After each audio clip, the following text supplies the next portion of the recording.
Hello students, welcome back to my YouTube channel.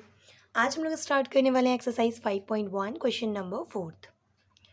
अगर आपने इसके पहले क्वेश्चन नंबर 4 सेकंड थर्ड की वीडियो नहीं देखी है तो डिस्क्रिप्शन में लिंक दिया हुआ है, आप उसमें जाकर देख सकते हैं। तो चलिए स्टार्ट करते हैं हमारा question number 4। Now the question number 4 is which of the following are APs. तो यहाँ पे बोला है कि कौन से एपीज हैं, मतलब ये सभी आपको एपी टर्म्स नहीं दी हुई हैं। Okay, if they form an AP, यदि ये एपी होंगे, then find the common difference d and write 3 more terms. तो आपको कॉमन डिफरेंस डी फाइंड करना है और उनके आगे की 3 टर्म्स और फाइंड करनी है। ठीक है, तो चलिए सबसे पहले हम इसमें कॉमन डिफरेंस ही निकालेंगे, तभी हमें पता चलेगा एपी है या फिर नहीं है। ओके, तो चलिए स्टार्ट करते हैं इसका फर्स्ट सॉल्यूशन। तो देखिए हमें गिवन है, टर्म दी हुई है 2, 4, 8 and 16। So first we find common difference. ठीक है, यदि कॉमन डिफरेंस इसमें सेम आता है दैट मीन्स कि वो हमारी एपी सीरीज हो गई। Okay, so we have A2 minus A1। तो A2 की वैल्यू हमारी 4 आ जाएगी, -2, तो यहाँ पर आ गया 2। इसी तरह से A3 माइनस A2, तो A3 हमारा है 8 एंड A2 हमारा है 4, तो यहाँ पे कितना आ गया, 4 आ गया। इसी तरह से A4 माइनस A3, तो A4 है आपका लास्ट, फोर्थ टर्म ये 16 है एंड थर्ड टर्म हमारी 8 है, तो यहाँ पर क्या आ गया, ये 8 आ गया। तो आप देख सकते हैं कि कॉमन डिफरेंस निकालने के फॉर्मूले के अकॉर्डिंग तो हमने निकाला है, बट क्या यहाँ पे कॉमन डिफरेंस सेम है, नहीं है। तो यहाँ पे हम लिख लेंगे here common difference are not same every time. यहाँ पर कॉमन डिफरेंस हर बार सेम नहीं आ रहा है। ठीक है, so the given list of numbers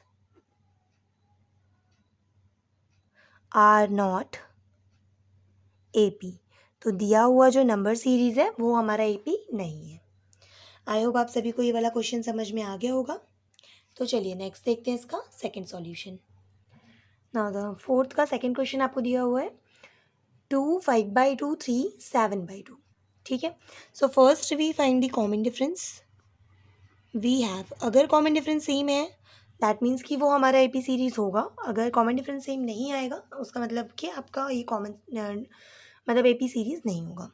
so we have, so first we find A2 minus A1। A2, तो देखो ये A1 होता है, ये A2, ये A3 एंड ये A4।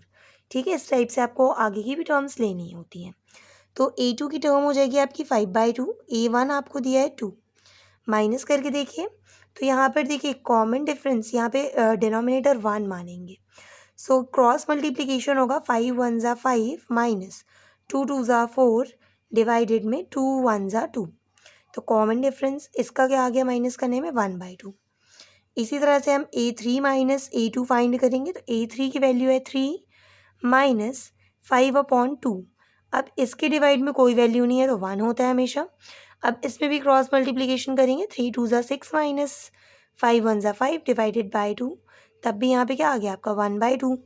इसी लास्ट को भी ऐसे ही चेक कर लेंगे, A4 माइनस A3। सो A4 आपका है 3/2 माइनस 3, सो 3 को हम मानेंगे 3/1। क्रॉस मल्टीप्लिकेशन होगा, 7 1 ज़ा 7, 3 2 ज़ा 6 अपॉन में 2 1 ज़ा 2। तो यहाँ पे क्या आ गया 1/2। मतलब हर बार क्या आ रहा है, हमारा डिफरेंस सेम आ रहा है। तो हम यहाँ पे लिख लेंगे here the common difference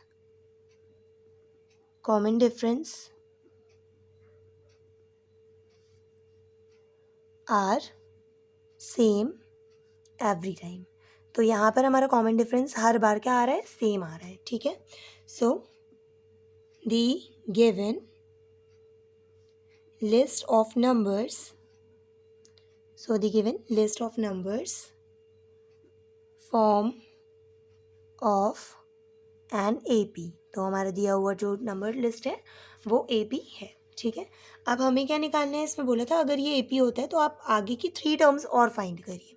so we find 3 more terms are, तो देखो ये यहाँ पर हमें क्वेश्चन में A1 A2 A3 A4 तक की वैल्यू दी हुई है। अब हम क्या निकालेंगे A4 के बाद A5। सो A5 क्या होता है हमारा A+4D। ठीक है, A+n-1 इंटू डी के फॉर्मूले के अकॉर्डिंग करेंगे इसे। तो A की वैल्यू तो हमें दी हुई है 2, क्योंकि A हमारा हमेशा फर्स्ट टर्म होता है, फर्स्ट टर्म आपको 2 दी हुई है, प्लस 4 और D की वैल्यू हो जाएगी 1/2।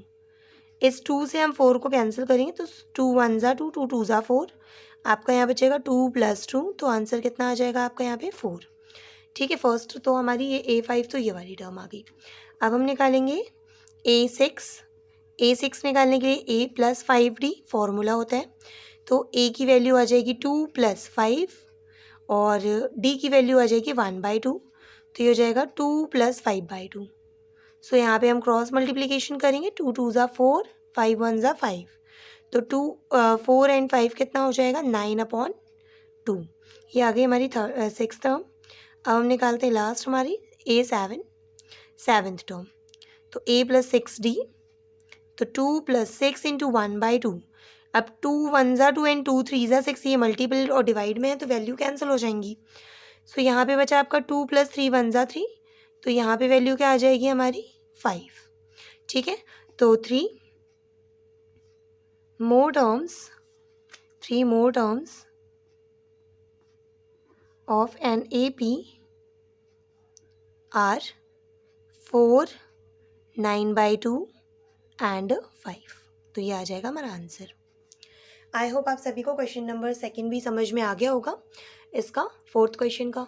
अगर आपको किसी भी तरह का कोई डाउट हो तो आप प्लीज़ मुझे कमेंट करें, एंड अगर आपको वीडियो पसंद आया हो तो प्लीज़ वीडियो को लाइक करें, ज़्यादा से ज़्यादा फ्रेंड्स के साथ वीडियो को शेयर करें, और अगर आप मेरे चैनल पे न्यू हैं तो प्लीज़ चैनल को सब्सक्राइब करना ना भूलें।